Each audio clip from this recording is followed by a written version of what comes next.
Krishna Hare Krishna Krishna Krishna Hare Hare Ram Ram Ram Ram Hare Hare Krishna Hare Krishna Krishna Krishna Hare Hare Ram Ram Ram Ram Hare Krishna Hare Krishna Krishna Krishna Hare Hare Ram Ram Ram Ram Hare Hare Hare Krishna Hare Krishna Krishna Krishna Hare Hare Ram Ram Ram Ram Hare Hare Hare Krishna Hare Krishna Krishna Krishna Hare Hare Ram Ram Ram Ram Hare Hare Hare Krishna Krishna Krishna Krishna Hare Hare Ram Ram Ram Hare Hare Hare Krishna Krishna Krishna Krishna Hare Hare Ram Ram Ram Ram Hare Hare Hare Krishna Krishna Krishna Hare Hare Ram Ram Ram Hare Hare Krishna Krishna Krishna Hare Hare Ram Ram Ram Hare Hare Krishna Krishna Krishna Krishna Hare Hare Ram Ram Ram Hare Hare Krishna Krishna Krishna Krishna Hare Hare Ram Ram Ram Hare Hare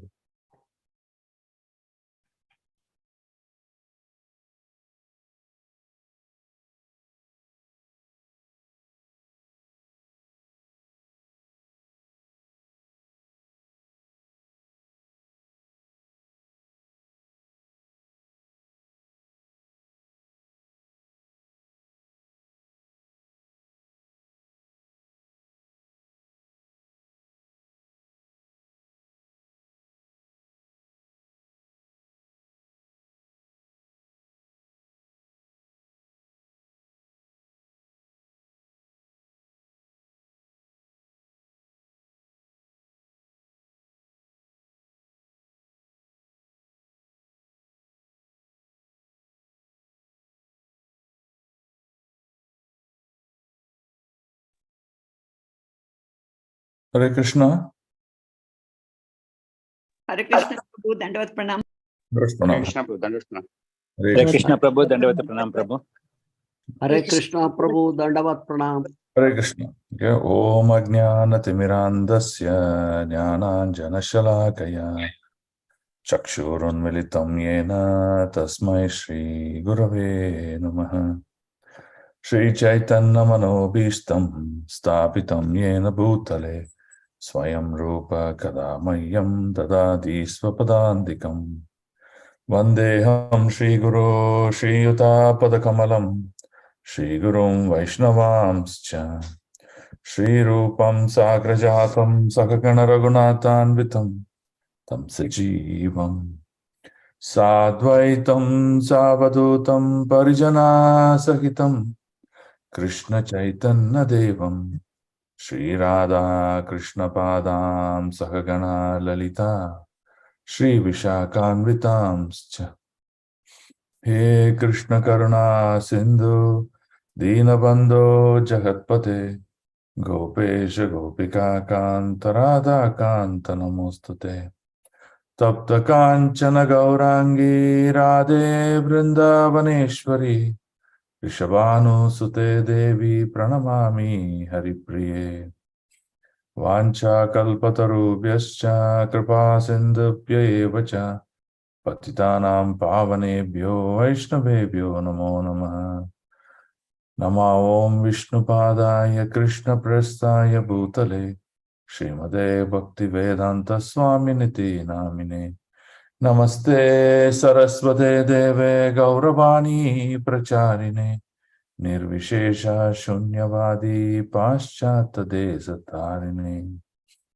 जय श्री कृष्ण चैतन्य प्रभु नित्यानंद श्री अद्वैत गदाधर श्रीवासादि गौरभक्त वृंद।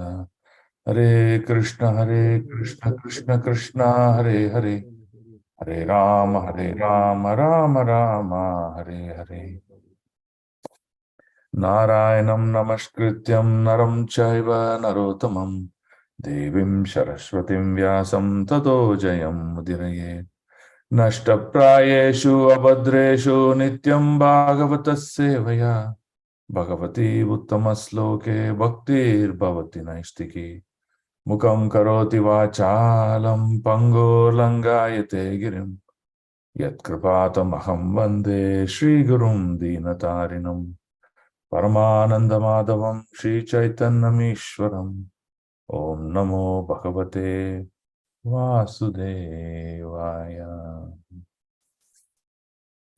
Welcome all. शृण्वतां स्वकत Krishna पुण्यश्रवण कीर्तनः Hridayantasto hi abhadrani vidnoti sugarat satam. Okay.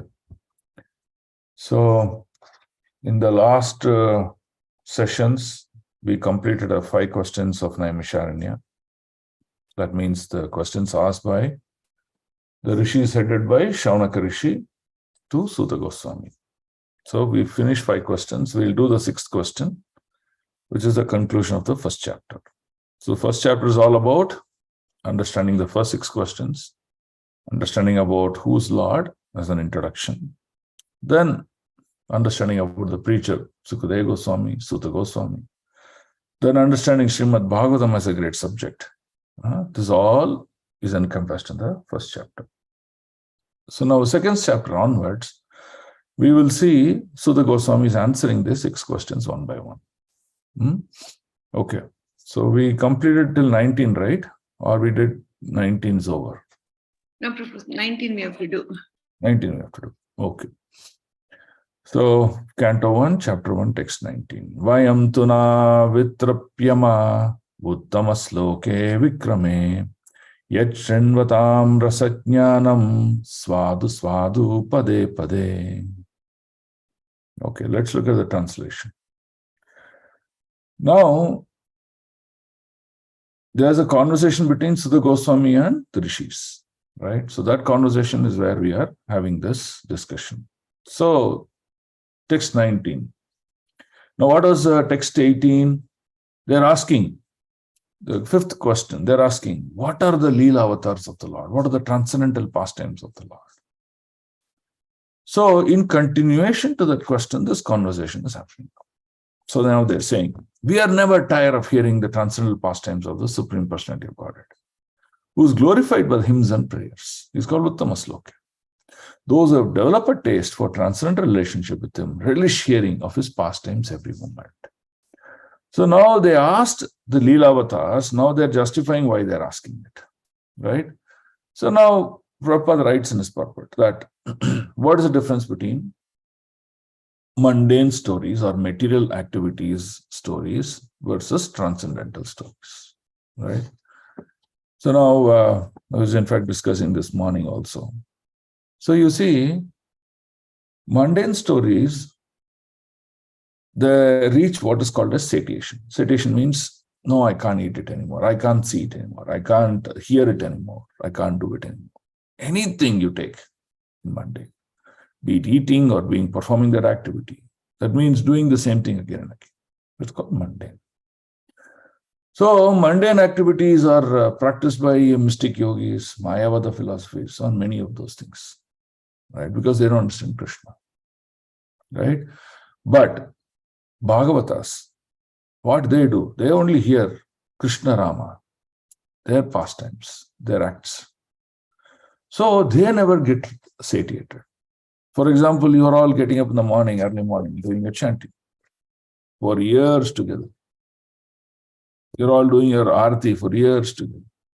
Hearing katha years together. You must have heard Putana story maybe 100 times, but still you're ready to hear. If a great speaker is going to speak about it. So you see, there is no satiation. It is so dynamic in nature, transcendental energy, that you always feel there is a nourishment, there is a relishing of that. So that is the power of transcendental nature. So now, all activities connected to the Lord is transcendental in nature. Presence of light will throw away ignorance. Activities, discussion on subjects of activities of the Lord will throw away nescience. Nescience means ignorance. Will throw away ignorance and get one onto the platform of enlightenment. This is the power of transcendental literature. So hence they are justifying their previous question. Yes, we want to hear this transcendental literature all the time. Right? So a subject book or a subject matter, which is written in a book, if it talks only about transcendental literature, then you can understand the supremacy of that book over other books. If some other book talks only about material nature or mundane philosophical subjects, you see, they are not the ultimate, or they are not the correct ones to take association with. Right? So that's the conclusion of this sloka. I would understand. I'll just go to a different view.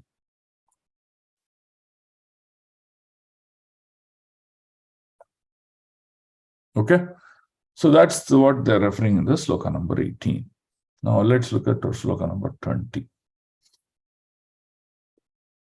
Kritavan kila karmani saharamena keshavaha ati matyani bhagavan gudaha kapata manushaha.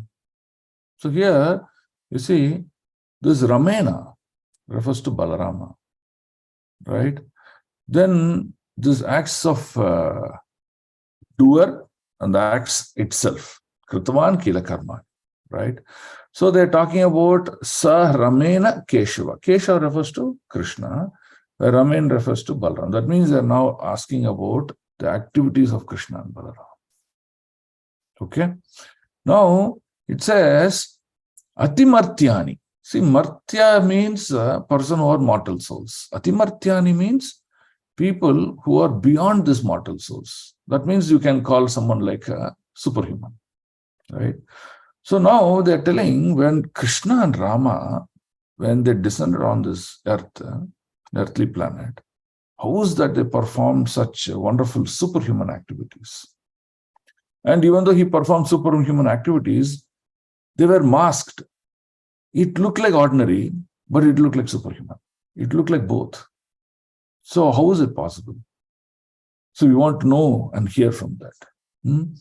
So the best examples that you can think of is when Krishna in Vrindavan in childhood pastimes. He did many, many amorous pastimes where it is very clear that it's impossible for a normal being to take. We can't take a small rock and lift it in our hand. But Krishna lifted the entire Govardhan hill. And that was when he was a small boy. Right? Those trees of Amala and Arjuna, they are not ordinary trees. Today, you see, if those trees were there, they would call it as Guinness Book of World Records.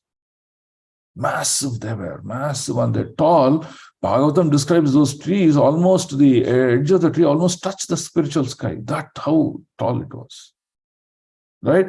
And what Krishna did as a toddler, he did not even push it with his hand. He did not put effort, nothing. He just tried to pull his, that mortar, which was stuck in between the two trees, and he pulled it hard with the rope. That's it, the trees fell down. See, superhuman, right? If you read the Kaliya pastimes, right? Kaliya pastimes were ordinary pastimes. They were not ordinary. See, imagine for someone to dance, such wonderful dance, and that too on the head of a snake, which is constantly oscillating. It's not stable. And moreover, he had to do this underwater, half water, and above surface. Right? So it's not about just performing the dance, but also tame Kaliya. Right? So if you look at detailed study through how Krishna performed the Kaliya pastime, you can see it's superhuman. So like that, the sages are really bewildered how these superhuman activities were done. And yet, after doing all these superhuman activities, Nanda Maharaj and Yashoda, they could not understand him as Supreme Lord. They thought, it's my own son, my loving son. And they outpoured their love on them.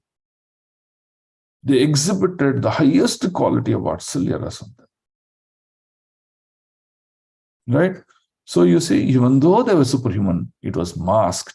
That means people who are not realized souls, they could not understand what the Lord was doing. So this is the glory of the Lord. Right? So that's what the sages are now trying to tell you. So it was so transcendental, it is really amazing. And you can go through some of the pastimes Krishna did during Mahabharata war. You can go through some pastimes that Krishna performed in Dwarka. You can go through pastimes that Krishna did in Mathura. All really amazing. So amazing. Kamsa had these two elephants, Kuvalaya Pita elephants. And these elephants, they're so massive in size, and more than that, they're very strong. So in a war field, you say there is a different kinds of armor, right? artillery. Then there is also this Sena, that means elephant-based military, right? So they will take these elephants, and what the benefit of the elephants is they're so tall and big, they will just trample on the soldiers. They'll throw them out of the path and devastate like a large amount of soldiers in no matter of time, right? Like that they used to take. But this one elephant of Kamsa can handle thousands of such elephants and it can kill them. Imagine the strength and the size of this elephant. And what Krishna did, he just came and hit only one hit, that's all. And that elephant died. See, this is all superhuman. So he said, how is it possible? Right? So what we can understand that the energy of the Lord is unlimited. The strength of the Lord is unlimited. He can do superhuman activities with such ease that people can get bewildered and be still wondering what's happening around. Okay? So you have any questions, you pause me then and there, you ask me, so that I can help you with clarity. But I'll keep moving otherwise. Okay? So next question, next sloka, 21. Kalim agatam ajnaya kshetresmin vaishnave vayam asina dirga satrena katayam sakshana hari. Now their biggest concern, the concerns of the sages. Now we know that Kali Yuga has begun. What is Kali Yuga? Kali Yuga is determined by various characteristics and symptoms. We discussed in our previous classes, right? The first characteristic of Kali Yuga is shortened lifespan. That means people will live 1/10 the lifespan of previous yugas. We discussed that in detail in the past, right? So in Kali Yuga, the ayus, that means the lifespan of a person is only 100 years. That means there is time for self-realization, right? And moreover, the biggest issue in Kali Yuga is forgetfulness. They'll forget. Now, I'll give an example. Narada Muni told Valmiki that the aim of life is realizing the absolute truth and going back home, back to life. Okay? So, instruction was told to him only once. And what he did, he took that instruction to the heart and meditated on the Lord until there is mercy and realization. 60,000 years he meditated, non-stop, non-deviated. Mrigari, conversation with Mrigari by Narada Muni was only once. Mrigari became a great devotee. Like that, there are many, many examples. That means, in previous ages, environment, the situation, the energies were very conducive. What is conducive? Favorable. Favorable for practicing spiritual life. Easy to perform sacrifice. And become God realized. Moreover, their memories are so sharp that they would never forget the instruction given by the spiritual master. Not deviated, they focused, got delivered. Okay, it was very easy. But in Kali Yuga, these sages are seeing a big problem. What is the problem? They're seeing that the memory is short. That means even though you instruct the goals and the aims of life, people will forget. Moment you come out of the Bhagavatham class, we'll forget all the messages of Bhagavatham. That's the nature of Kali Yuga. So hence the sages are worried. And they're asking, what is it that someone need to be done in Kali Yuga? So they're trying to explain the drawbacks of Kali Yuga. And hence they're saying that in Kali Yuga we have come here to perform these great sacrifices so that it can become a welfare for all living entities. So look at this sloka. So hence what they're saying, they prepared themselves to hear the pastimes of the Lord over a period of 1,000 years. By the example of these sages, one should learn that regular hearing and recitation of Bhagavatam is the only way of self-realization. Other attempts may look very colorful, interesting, but are simply a waste of time, for they do not give any tangible results. the key message of this purport. So our duty is to take shelter of Srimad Bhagavatam at all times. Here, speak, discuss, and make changes in your day-to-day life. Now, what did Chaitanya Mahaprabhu say? He said, this Bhagavatam is not just for you and me, but for the entire mankind. This Bhagavata Dharma need to be spoken for the entire mankind. So what he did, he said, whoever is born in India, they have a greater responsibility compared to others being born outside. Bhoga Bhumi, Karma Bhumi. So we have our occupational duty. And what is that occupational duty? Teach this Bhagavata Purana to others. And that's our duty. And that's the instruction of Chaitanya Mahaprabhu. So he said, whoever was born in India should take responsibility of broadcasting the message of Lord Krishna, primarily the message of Bhagavad Gita. And further enlightenment, he has to teach Srimad Bhagavatam. So that's our primary duty. We may do many other services, but it's important that we understand transcendental subjects and also teach them to others. So that's why you see all devotees in ISKCON, they teach you this subject without charging you fees. Why? It is a service to the Supreme Personality of Godhead and is a representative to the spiritual master.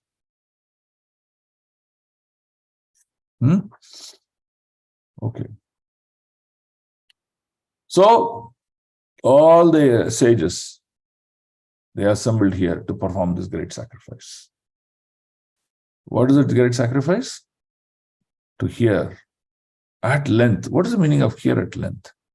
Non-stop hearing the glories of Lord Krishna. Right? And that it became the great sacrifice of this place.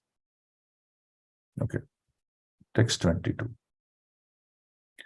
Tvamna sandarshito datra rustaram nistitrir satam kalim sattva haram pumsham karnadara ivarnavam.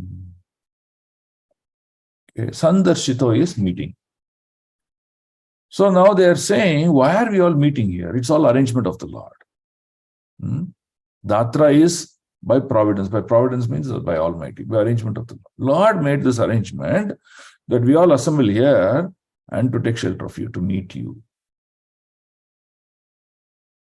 So that, we not only cross over this material world which is full of nescience, but we also help others to cross over. Hence, we are having this conversation. Yeah, look at the translation. We think that we have met your goodness by will of providence, just so that we may accept you as a captain of the ship. So that means all the sages are accepting Sutta Goswami as the spiritual master, who desire to cross the difficult ocean of Kali, which deteriorates all the good qualities of a human being. So the nature of Kali Yuga is, it keeps deteriorating the human qualities. Because it's deteriorating very fast, we want to take your shelter. We don't want to waste our time. And that's the purpose why they are here. So in the purport, you see, there is a lot of description given about this Kali Yuga. This purport alone I will read for your understanding. Or anyone can read. Can one of you volunteer to read? Hare Krishna, Prabhu. I'll read, Prabhu. Prabhu. Read, Mataji. Prabhu, you read, Prabhu. Senthil, Prabhu. Hare Krishna. No, Mataji. Bhashyam Prabhu told. Can I read? Can I go ahead, Prabhu? Yeah, please. Hare Krishna. The age of Kali is very dangerous for the human being. Human life is simply meant for self-realization. But due to this dangerous age, men have completely forgotten the aim of life. In this age, the lifespan will gradually decrease. People will gradually lose their memory, finer sentiments, strength, and better qualities. A list of the anomalies for the age is given in the 12th canto of this work. And so this age is very difficult for those who want to utilize this life for self-realization.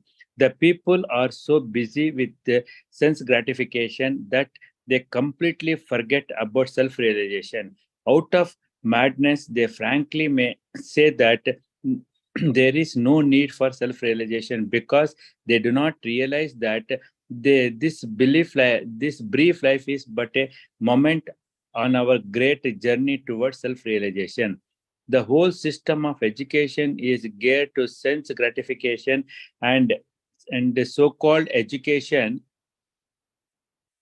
Learned men, therefore, must be cautious of this age, and if they at all want to cross over the dangerous oceans of Kali, they must follow the footsteps of the sages of Naimisharanya and accept Sri Suta Goswami or his bona fide representative as the captain of the ship. This ship is the message of Lord Sri Krishna in the shape of Bhagavad Gita and Srimad Bhagavatam. Hare Krishna Prabhu. Hare Krishna. So it's very simple. We are all passengers now. Passengers who would like to get transported out of this dangerous place or dangerous time zone. So if you want to get shipped or transported out of this dangerous place, we need someone to teach us what's the way out. And that person is the captain. So hence they are all telling, dear Suta Goswami, you are actually a disciple of Sukadeva Goswami, who is the original speaker of Srimad Bhagavatam. And, you have all his mercy. So you will be able to give a shelter of Srimad Bhagavatam and take us back home. So they are very clear about their relationship and association with Suta Goswami. Now, from a captain point of view, who's the captain? A captain first must relish to Srimad Bhagavatam fully for him to teach others. If he is not relished Srimad Bhagavatam, how will he teach? So that's the position of Suta Goswami. He is aware, he is completely realized, he has tasted it, and moreover, the biggest qualification he has, he is a bona fide disciple of Sukadeva Goswami. That means Suta Goswami is a well-established captain to help all the sages, and through the discussion of this message, help all the living entities of this creation to get out of this material world. Okay. Now, they use the word dangerous. Why? See, what is good and what is evil? What is good? Good means someone is Krishna conscious, is good. Absence of that Lord is not good or evil. Right? So in Kali Yuga, you will see most of them are going to become atheist or not even aware of God. Forget atheism. Atheism means hatred of God. Here, not even aware God exists. Right? So that means he's going to be all in this category. And if a large number of people around us are of this category, then it is definitely going to cause a lot of tribulations and sufferings and pain because lack of godness, godly qualities. If lack of godly qualities means, then evil exists. If evil exists, there ought to be difficulties in that place. You can't expect to say, okay, Prabhuji, I'll go to the Mashana, crematorium. I'll sleep in the night and be very happy. It's impossible. Right?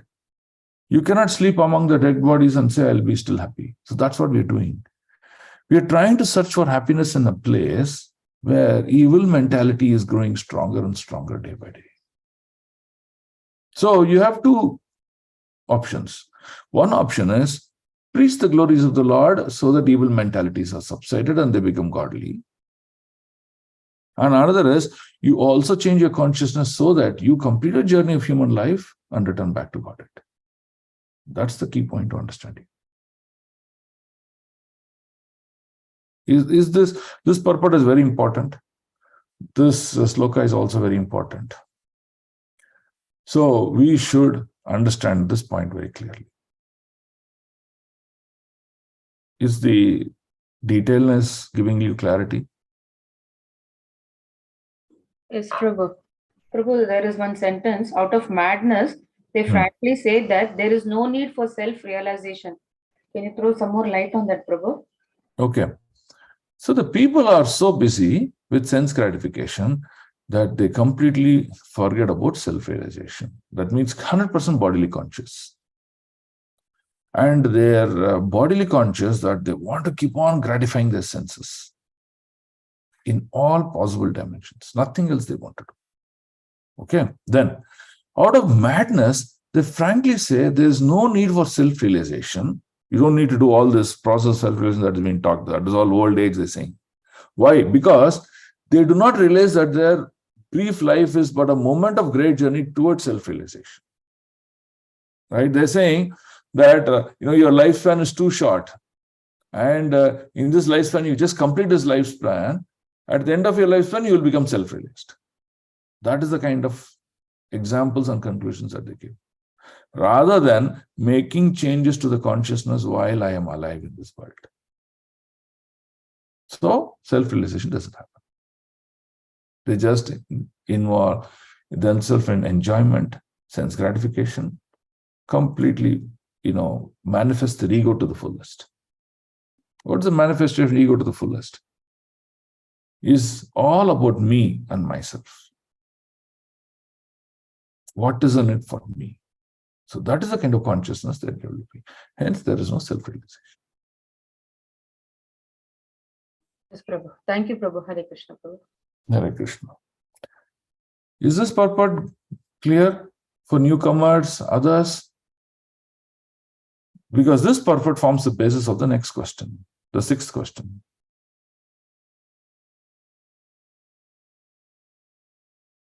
Hare Krishna. Yes, Prabhu. Yes, Prabhuji. Okay. Then we'll go to the 23rd sloka, which gives paves the way for the last question. So now, these sages are very intelligent. They came and asked about the Lord's and Lord's pastime. Then they talked about the time span that they're here to perform the sacrifices. Then they talked about nature of this Kali Yuga and how dangerous it is. Now that Kali Yuga is so dangerous, they're asking the sixth question: whom should the religious principle should take shelter of? So when Krishna was there, Dharma took shelter of Lord Krishna. Now Dharma will search for Krishna, and he has gone back to the spiritual world. And whom will Dharma take shelter of? If Dharma doesn't exist, then we don't exist. Because we are Sanatana Dharma. Right? So now let's look at 23rd text now. Bruhi Yogeshware Krishne Brahmanye Dharma Varmani Swam Kastam Adunopete Dharmahakkam Sharanam Gataha. Synonym. Bruhi, please tell. Yogeshwara, the Lord of all mystic powers. Krishna, Lord Krishna. Brahmanya, the absolute truth. Dharma, religion. Varmani, protector. Swam, own. Kastam, abode. Aduna, nowadays. Upeti, having gone away. Dharma, religion. Come unto whom? Sharanam, shelter. Gataha, gone. Translation. Since Sri Krishna, the absolute truth, the master of all mystic powers, has departed for his own abode, please tell us whom the religious principles have gone for shelter. That means they're asking, where do we take shelter? What does Dharma take shelter under? Let's read the purport now. Someone read the purport. Hare Prabhuji, Niranjani. Yes, Mataji. Hare Krishna. Purport. Essentially, religion is the prescribed codes enunciated by the personality of Godhead himself. Whenever there is a gross misuse or neglect of the principles of religion, the Supreme Lord appears himself to restore religious principles. This is stated in Bhagavad Gita.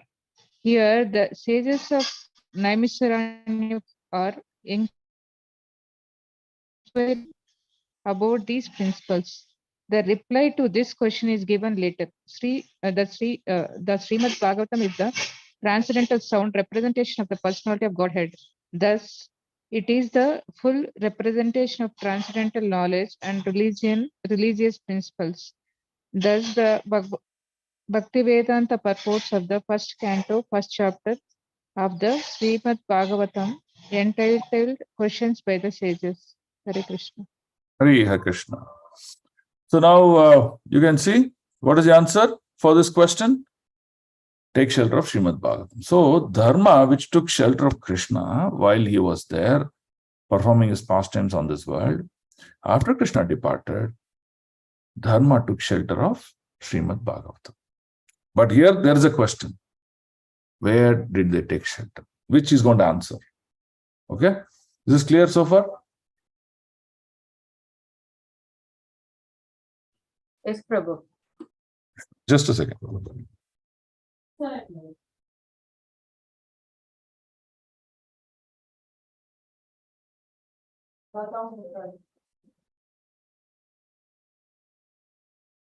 Put this also.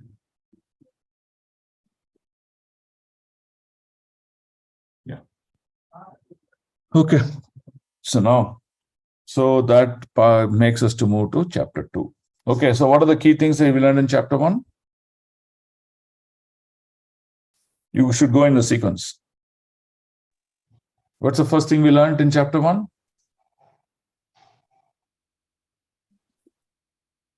Ribol? Prabhu, who are we? No. What's the first thing we learned? First, glorifying the Lord. Prabhu. Correct. First is to glorifying the Lord. Talk about his actual position. And what should we inquire about this personality? Correct? Okay. The next, what we learned? Learned about Sutta Goswami. No. Incarnations and Leelas of No. What's the second sloka? Dharma projita kaitavo atra paramo. What does that sloka mean? What does it say? Glories of Srimad Bhagavatam, Prabhuji. That is third sloka, no? Nigama kalpataror galitam phalam. What is our sambandha, Prabhu, with the Importance of our scriptures, Prabhu. Highest religion. Okay, what is highest religion? Cheating Goodness of religion. Srimad Bhagavatam. Yes. What is the correct? Okay. So that aspect we learned. Then we learned that religion can be given by a subject matter which should be pure of any adulteration. And which is that religion? Spoken by Srimad Bhagavatam. That's what you learned in that sloka, correct? Okay. Then after that, what we learned? About the sages of Sutta Goswami, Prabhu. No, first is the purpose, why the sages are organized there. Okay. Why are they come sitting there, right? Okay. To inquire. Inquire, correct. But inquiry is the key. Then after that, what we learned? Glorifying the person means Sutta Goswami. Prabhu Sutta Goswami. Sutta The Goswami. position of Sutta Goswami, correct. Why? Because they called him as their shelter. They want to hear from him, etc., etc. Okay. About the Vyasasana, what is the importance? Okay. Now, after understanding the position of the preacher, then they gave him respects. Okay. Qualities. Respect are multiple things. First, they gave him an asana to sit down. Then they talked about his glories. Then they talked about his knowledge. Then they talked about his character. Everything they talked about. Right? So they glorified him completely. Okay. Then what did it? Enhance the qualities of Sutta Goswami, Prabhu. Yeah, that's all done. Sutta Goswami fully established as a preacher. Then they revealed their purpose to Sutta Goswami. Okay, so Sutta Goswami accepted their humility. As sages, they also, as a disciples, they also demonstrated their humility. We read now. their humility, asking this question in a very menial manner, all those things. Okay. So preacher got established, disciples got established. Their qualities, their character, their background, everything got established. Okay. Then after that, Sutta Goswami invited them to ask questions. So they asked these 6 questions. Right? How many questions they asked? 6 questions. So what is the first question? What is that ultimate good for humanity? What is the good for the people? Because people are suffering in Kali. Okay, good. What's the second question? What is the essence of all scriptures and explain it Yeah. for good of all human beings?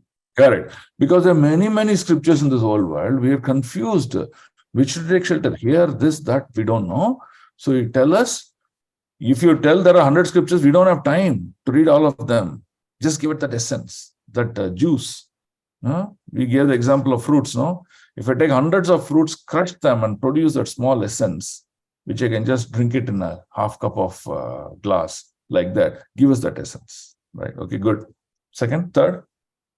What was the recipe in the womb of Devaki and Vasudeva? No, there are too many voices I'm hearing. One voice. Can you repeat? Third question. What purpose the Supreme Personality of Godhead born in the womb of Devaki and Vasudeva? Correct. So that's why. What is the greatness of this question? Lord is supreme, he is fully transcendental. But while Vasudeva and Devaki are ordinary mortals, how is that the Lord is born to ordinary mortals? So they bewildered. That is the question. Okay, great. Then what's the fourth question? What's the fourth question? Speak to us eager to hear about the adventures that he performs in his various incarnations. Mainly Purusha avatars, right? First is material creation. So they're inquiring about all the Purusha avatars, the material creation aspects of it. How is it done? Okay, next question. Leela avatars. Leela avatars. So they're asking about transcendental pastimes of the Lord, how it is superhuman, how it is wonderful. Please explain us. Okay. Then the last question. Where would Dharma take shelter when Krishna is gone? Yes. So once the Supreme Lord went away, what is the scope? Is there no hope? All gone? It's a hopeless situation? Or what's alternative? So they're asking. So asking, where did Dharma or religiosity take shelter of? After Lord Krishna went back to the spiritual world. Okay. So now you picturize the whole thing, the subject of chapter 1. You will never forget. You'll always remember. And there are only 3-4 slokas in the entire first chapter to learn. The first 3 slokas alone you learn enough. The second chapter, again, we'll learn few slokas. So like that, you keep learning slokas, keep the essence of the message of each chapter. You will become a maestro in Srimad Bhagavatam. Okay? Is it clear? Are you all feeling confident? Yes, Prabhu. Okay. So now, shall we go to chapter 2? Okay. So in chapter 2, all the 6 questions that are asked, one after the other, he'll be beginning to answer. So the first chapter 2, he'll answer the first 2 questions.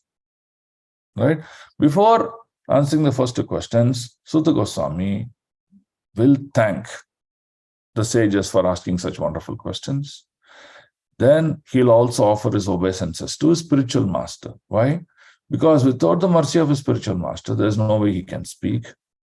Right? Like that, he'll glorify and offer all the respects. Then he will begin answering. Right? So first 5 slokas we will see that he's just offering his respects and he's glorifying. And the 6th sloka onwards, you will see that he starts to answer to the first questions that he asked. Right? Chapter 2, Divine and Divine Service, text 1. Vyasa vacha iti samprashno samhrishto vipranam raumaharshinai pratipujya vachaste sam pravaktam upachakrame. Now, here it is used the word viparanam, raumaharshinai. So viparanam means it is a derivative of the word vipra. Okay. So now, the key about vipra is like this. When we are born without any qualities. We are born with senses for sense gratification. We are born with ignorance. So, by practice, by going to Gurukul, by taking association shelter of devotees, by taking association of Srimad Bhagavatam, we start acquiring knowledge. At some point in time, maybe as a brahmachari or something, we come under the shelter of a guru, a spiritual master, we become a dvija. Dvija means twice born. And after becoming a dvija, we practice brahmanical quality. That means spiritual master initiated us, began our journey towards self-realization life. Since we become a dvija, that means we got birth again. First birth is birth to our genetic parents. Second birth is birth in our consciousness, change of consciousness, completely new personality, outlook. You see, no? Maruti will release new facelift car, like that it is. That is Dvija. So after Dvija, what we do? We learn Shastra. We understand what is this. The same 6 questions. We understand all these things. Oh yeah, that, this, that, this. Then from there, what we become? We become a Vipra. When we become scholarly in nature, we become a Vipra. Vipra means a Brahmana. Okay, is Brahmana all that? No, we need realization and love of Godhead. So that realization, love of Godhead is obtained combination of Shastra, our dedication and practices, most importantly, the mercy of Guru and Krishna. Then he becomes a Vaishnavite. So let's repeat again. A person is born as an ordinary ignorant person. He starts to lead a brahmacharya life. Then by the mercy of the spiritual master, he becomes a dvija. From a dvija, by learning and practicing scholarly activities, he becomes a Vipra Brahmana. A Brahmana is scholarly, well educated, but does not have proper realization. Why? Vedaischa sarvais ahameva vedyam. Krishna says, you might have learned any number of Vedas, but the conclusion of Vedas is to know who I am. That means who is the person behind all these things. If you do not know that, that means the whole purpose of this Veda Shastra is got defeated. It becomes dry philosophy. So hence a Vipra Brahmana, by realizing that Krishna is the ultimate essence of all the Vedic scriptures, he understands, he practices bhakti, he becomes a Vaishnava. So position of Vaishnava is very glorious. It's not ordinary. Sometimes, not sometimes, the position of the pure Vaishnava is beyond the demigods also. Right? So how? The gopis and Gopakumaras are pure Vaishnavites. Their position was higher than even Brahmaji. Brahmaji is the person who spoke the entire Vedas from Krishna. That means he knows the entire knowledge. But the position of gopis and Gopakumaras are higher than Brahma. So you can see a Vaishnava is higher in a position than a Brahmana. That is the word Vipranam means. Raumaharshinai. So what does that mean? It is a word given to Suta Goswami.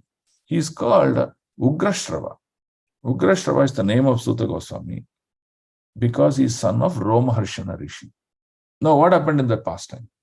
Romaharshana Rishi, he had a problem of his pride, scholarly pride. So when the Supreme Personality of Lord came, he forgot to pay his obeisances. And Lord said, this is pride. This is very dangerous. So hence he had to kill Romaharshan. Now, but at the end of the day, all the Brahmanas got together and said, oh Balramji, you are the Supreme Personality of Godhead. You know the leaps and bounds of the Shastra. You know everything. But at the end of the day, this Romaharshan Rishi is a Brahmana. So killing of a Brahmana is considered to be the highest offense. So you have to take prayashchitta. You have to perform deeds to wash away the reactions of killing a Brahmana. So what are you going to do? So when this question was asked to Shankarshana or Balramji, he said, I will go to all the Punyashetras. I will not even leave one, and I will wash myself. Okay, but the sages in that assembly, in that arena of Romaharshan Rishi's pastime, they said, it is important that you make one more. What is it? You promote his son, even though he is junior, younger, not yet elevated, into the position of Romarshi, because he was the head of all the sages there, Romarshi. So that way, things are balanced out. So hence what happened, Suta became elevated and he became disciple of Sukadeva Goswami. And hence he gets the name Ugrashrava. Okay? Is this clear? So now Ugrashrava is now saying, I am very satisfied with your questions. And he really thanked them from their heart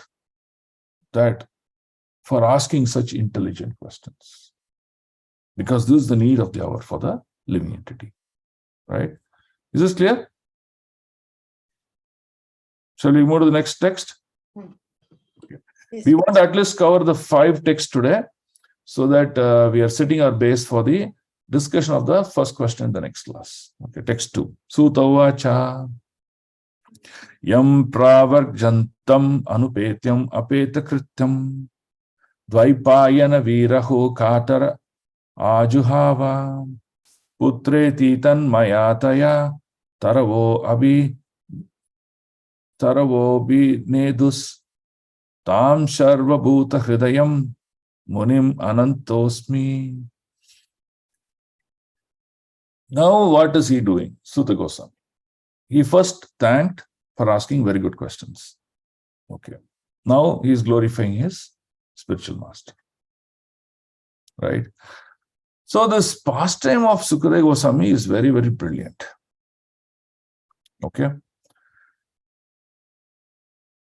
How he was born and how he walked out of his father, and then how this great pastime that his father, he sent 2 of his great disciples. Okay, so let me give you more details. So Sukadeva Goswami was in the womb of Vyasa's wife. Now she was about to deliver him. He said he won't come out. Several years passed away. He said he won't come out. So then Vyasa invited Krishna and said, my son doesn't want to come out of the womb. So when Krishna inquired, he said, no, I don't want to come into this material world, which is filled with illusion and influenced by 3 modes of material nature. So then Krishna protected them by saying that, okay, even though you are in this material world, you will not be influenced by the 3 modes of material nature. You will be an avadut. When Krishna gives that guarantee, then Sukadeva Goswami comes out of the womb of his mother. Now, straight away, he said, I don't want to be in Grihastha Ashrama, He just walked out of the house of Vyasadeva. I think he was born when the age of 18 or something like that. I think 13 na Prabhu. 13, huh? Something I forgot. 13, 16, 18, something. Okay. He was a fully grown adult. Okay. He just walked out. So, Vyasadeva, who's the author, the literary incarnation of Srimad Bhagavatam, who's authored Srimad Bhagavatam, we have to give this knowledge to Sukadeva. Because now we need an author, we need a speaker. Now, what's the blessing Sukadeva Goswami got from Krishna? He will not be influenced by the 3 modes of material nature. That means he's going to be a pure devotee. Hence, he is eligible to speak Srimad Bhagavatam as it is, unadulterated. Give the transcendental knowledge to the best. Give the best nectar to all the living entities. So what Vyasa did, Vyasa sent 2 of his other disciples and made them to discuss this transcendental subject in an indirect manner in the location where Sukadeva was residing. Sukadeva heard that. He actually heard it from 2 tree cutters. 2 tree cutters were basically sent by Vyasdeva. He heard that, then he realized, he came back home. He learned Srimad Bhagavatam from Vyasdeva. Right? So, you see, the purificatory process is very important for all of us. When we become purified, step by step, we become eligible to hear Srimad Bhagavatam, and not only become eligible to hear, but also realize the message, the truthful message of it. Okay? That's a summon bonum of that previous text. Okay, text 3. Ya svanubhavam akila shruti saram ekam adhyatma deepam atitir satam tamonidam samsharinam karunayah purana guhyam tam vyasa sunnam upayami gurum muninam. Translation. So now, in the previous text, he glorified Sukadeva Goswami, what sort of a person he is and how he delivered this message, how he learned this message. Now, he, before speaking the subject matter, is paying his respects to his sage, to his guru. It is not my knowledge, but it is a mercy of my guru, which comes all the way from Krishna, will help us to cross this material existence. So that is why before speaking about the Srimad Bhagavatam, we offer these prayers. These prayers are to glorify many personalities. One is your spiritual master. When you glorify your spiritual master, you're not just glorifying him, but you're glorifying the entire Guru Parampara. So you're glorifying your spiritual master. Then you're glorifying Narayana. Now, who's this Narayana? So Krishna expands into Balaram. Balaram expands into quadruple expansion. Aniruddha, Pradyumna, Vasudeva, Shankarshana. Now, from this first quadruple expansion, Shankarshana expands into Narayana. Narayana is a beginning of the Purushavatar. So this Narayana again expands into one more quadruple. Same, Shankarshana, Vasudeva, Pradyumna, Aniruddha. And from the second Shankarshana comes Mahavishnu. Mahavishnu is the one who's sitting on this casual ocean and beginning to breathe where the andas are formed and the cause of the material creation. So, you will see Sukadeva Sutta Goswami offering prayers to Sukadeva Goswami. And this Narayana, because he's a source of the Prakriti. Okay. Then he'll offer his respects to Narayana Rishis. The superhuman rishis. Then Mother Saraswati. Why Mother Saraswati? She is goddess of knowledge, transcendental knowledge. So by offering her prayers, we will get her mercy, we will understand subject better, we'll be able to remember her better, we'll be able to also preach or talk about the subject better.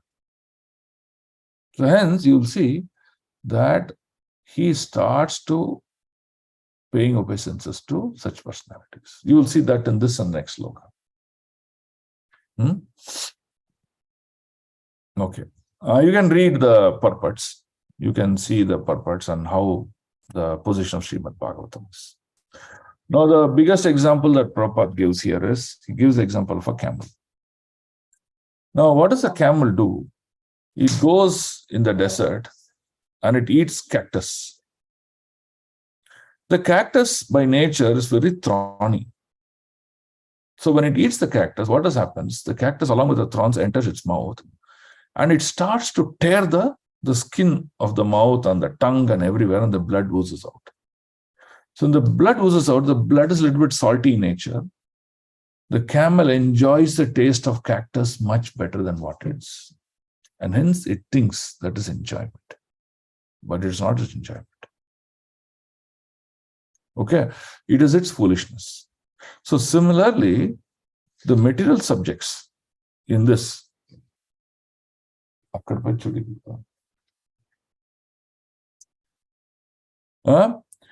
the material nature is labyrinth in nature. Labyrinth means like a maze. Maze means, very confusing. Oh, like this, like that, like this, very confusing. And we don't know what's the real truth.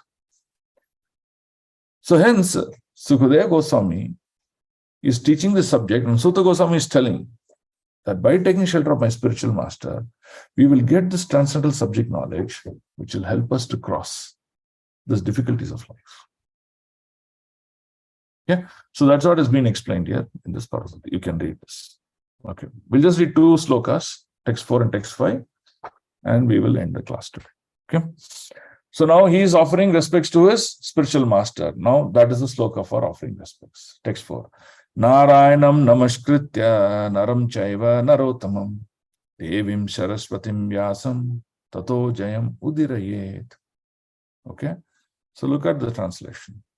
Before reciting the Srimad Bhagavatam, which is the very means of conquest, one should offer respectful obeisances onto personality of God and Narayana, onto Narayana Rishi, the supermost human being, onto Mother Saraswati, the goddess of learning, and onto Srila Vyasadeva, the author. Why? Because we are taking the position of Vyasadeva and reciting Srimad Bhagavatam as recited by him.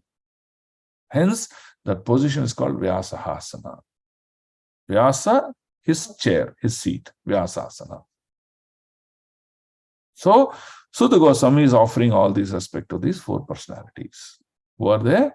Narayana, Narayana Rishis, Mother Saraswati, and his spiritual master Sutta Goswami, Sukadeva Goswami. Okay? So this is why we do this. Is this clear? Prabhu, who is Naranarayana, Prabhu? Naranarayana Rishi? It is Krishna and Arjuna? It is Krishna and Arjuna, correct. Okay. Okay, Nara means human being. Narayana means God. So the human being and God came in the form of Rishi to perform great acts for the welfare of the living beings. They're called Narayana Rishis. That's good. Thank you, Prabhu. Yeah, Arjuna is human being, Krishna is God. So Narayana. Okay. So text 5. Munaya sadhu prishtoham bhavabdi lokamangalam yat kritaha krishna samparshno yenatmasu prasidati. So look at it. He's asking, sadhu prishnoham. They're asking questions for what? Lokamangalam, for the benefit of all the living entities. Okay? So let's look at the translation. O sages, I've been justly questioned by you. Your questions are worthy because they relate to Lord Krishna and so are relevant to the world's welfare. Only questions of this sort are capable of completely satisfying the self. That means if these questions, the 6 questions are going to satisfy to the self, imagine the answers. They're going to be nourishing your hearts. And that's the glory of these things. Right? So the purport is very, very simple here. I will just read the key part of this purport. This center paragraph we will read. Can someone read the center paragraph? The whole world is full of question answers. Hare Krishna, Prabhu. I'll read, Prabhu. The whole world is full of questions and answers. The bird, bees, and men are all busy in the matter of perpetual questions and answers. In the morning, the birds in the nest become busy with questions and answers. And in the evening also, the same birds come back and again become busy with questions and answers. The human being, unless he is fast asleep at night, is busy with questions and answers. The businessmen in the market are busy with questions and answers. And so also the lawyers in the court and the students in the schools and colleges. The legislators in the parliament are also busy with questions and answers. And the politicians and the press representatives are all busy with questions and answers. Although they go on making such questions and answers for their whole lives, they are not at all satisfied. Satisfaction of the soul can be obtained by questions and answers on the subject of Krishna. Hare Krishna. Yeah. Hare Krishna. Very brilliantly explained here. So, what does this mean? Krishna is transcendental and all the subject matters that we're dealing is mundane. Mundane is dry. There is no taste in them. Beyond once, twice, you cannot enjoy them. But Krishna, you can enjoy time immemorial, eternal. Even today, if there's an announcement of Ramayana Katha, even though you know every detail, you'll still run for it. And you'll go sing bhajans on it. Every day you'll perform Arati, but you'll not get satiated. So Krishna is transcendental. So it is important to ask questions on transcendental subject matters, but not ask questions on material subject matters. That is the point here. Which means what? If it comes to material interactions, prajalpa, we should reduce unless there is a need. unwanted talks on material subject matter must be completely stopped. And that is the first quality of a devotee. And important matters on transcendental subject, we should keep on increasing. Let's say when we meet, rather than asking many material questions, let's discuss some transcendental subject matter. And that's the point it is made here. We should discuss Krishna Rama Katham. You should always hear that glories. That is how we lead a life of purity. That's the point here. Okay, is this clear? Okay. So we will end here now. The text is sixth is the first answer that he gives for the question asked in the first chapter, Srimad Bhagavatam, in verse number 9. Verse number 9, we ask now the question, what is good for all living beings? So he is answering now in the text 6 of chapter 2 in Srimad Bhagavatam. Okay, which we will read in the next class. So for now, what we understood the sixth question, which is mainly about after Krishna left, is it end of this world? That means no scope? Are we all dead? No. We can take shelter of Srimad Bhagavatam and continue to journey of this human life. That we can continue on. So that has got satisfied. Next, we are discussing that how we proceed discussing this subject matter. Right? So you saw the beauty, how Sutta Goswami handled this whole questions. He first thanked them. He thanked them that not just asking questions, but asking such glorious questions. Then he also distinguished between a question which is mundane and a question that is transcendental. Mundane, what will it do? Transcendental, what will it do? Then after that, he also glorified by beginning to speak. Before beginning to speak, he first glorified his spiritual master. We talked about the glories of a spiritual master. And why? Whatever words came from the mouth of Sukadeva Goswami is pure transcendental. We also discussed that.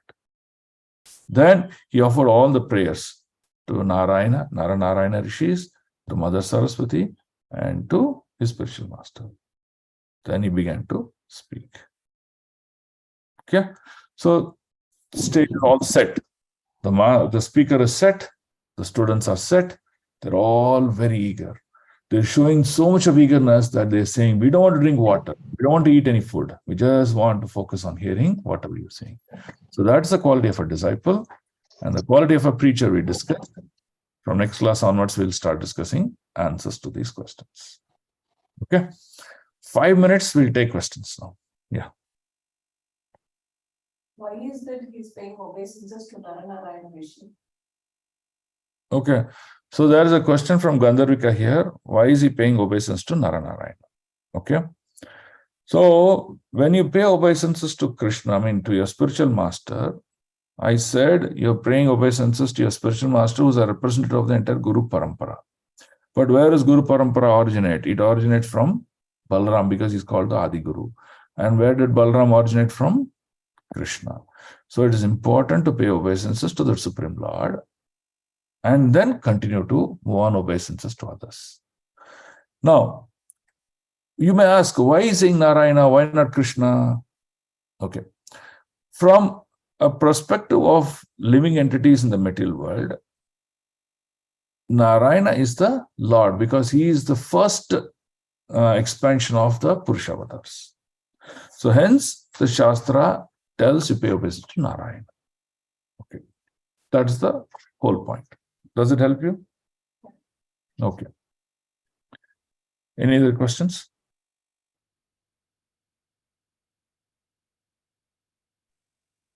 Prabhu, here Purusha, in Purusha Avatara, Vishnu and Narayana is one and the same, Prabhu. No, I explained. From Narayana comes the quadruple expansion. Shankarshana, Pradyumna, Aniruddha, Vasudeva. Okay.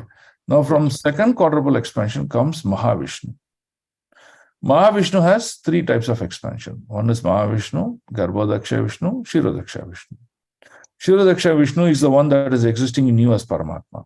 That means Lord as Paramatma in your heart is Shirodaksha Vishnu. Garbhodaksha Vishnu is the one who creates the activities within each anda.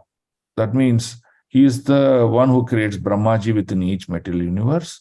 And through Brahmaji, he creates the 14 planetary systems and all the activities of 3 modes of material nature. Everything all happens within that one Anda, one solar system. That is one Garbhodaksha Vishnu. But all these Garbhodaksha Vishnus, all these solar systems, together they manifest from the body of Mahavishnu. And that is called Karanodakshaya Vishnu. So from Narayana, Karanodakshaya Vishnu, Garbhodakshaya Vishnu, Kshirodakshaya Vishnu. Okay, Prabhu.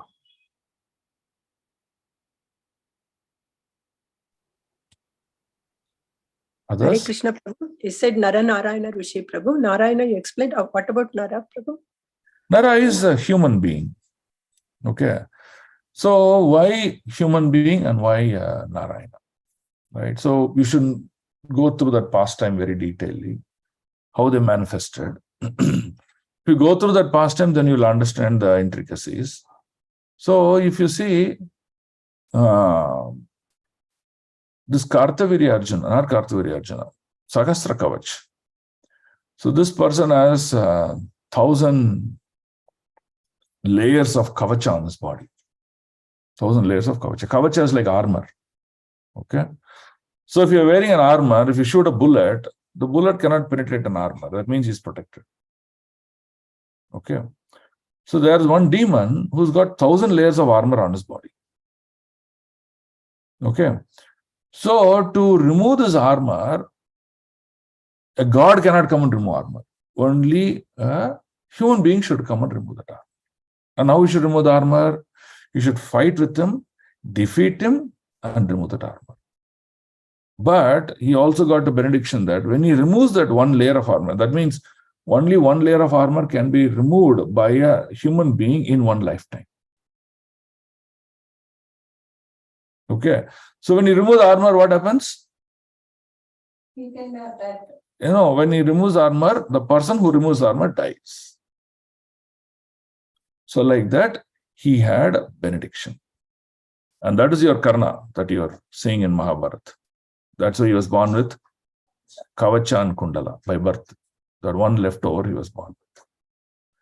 So Narayana Rishi comes to tell that it is a combination of human and God that any great difficulties can be overcome. So how combination of Lord and human being? Human being realizes and puts his effort, and God reciprocates by protecting him and completing that particular activity. So that representation of this theme is Narayana Rishi, where they completely defeat the Sahasra Kavach. How did they kavach? Arjuna will fight with Sahasra Kavach in that war and defeat him, because Arjuna is a great warrior. He's a great archer. Once he's defeated, Narayana will come and remove the Kavach. Now, who's Narayana? Narayana, Krishna says, no, evam parampara prabhu. Then I spoke this Gita to the sun god, but I don't die, you die, and you keep taking births. I'm Nitya Nityanam. I just descend by my own will. So, this Narayana, there's no death. Okay, Narayana doesn't change his body. So, even though Narayana removes the Kavach, according to his boon, Narayana has to die. So, Narayana will just fall unconscious for a second and again he'll wake up. Because there's no death for him. And they'll again fight with Sahasra Kavach. So, like this, the man and mankind and God, together they can transcend this material world. That will help this living entities to cross the world. So it's Narayana Rishis. Why is Saraswati? The knowledge of the subject. We need knowledge of learning, remembering, memorizing them, everything. So to her and to the spiritual master. Thank you, Prabhu. Hare Krishna. Hare Krishna, Prabhuji. Yes, Prabhu. Prabhuji, there is a mention of like there is a obeisances fees paid to Vyasdev, who is the author.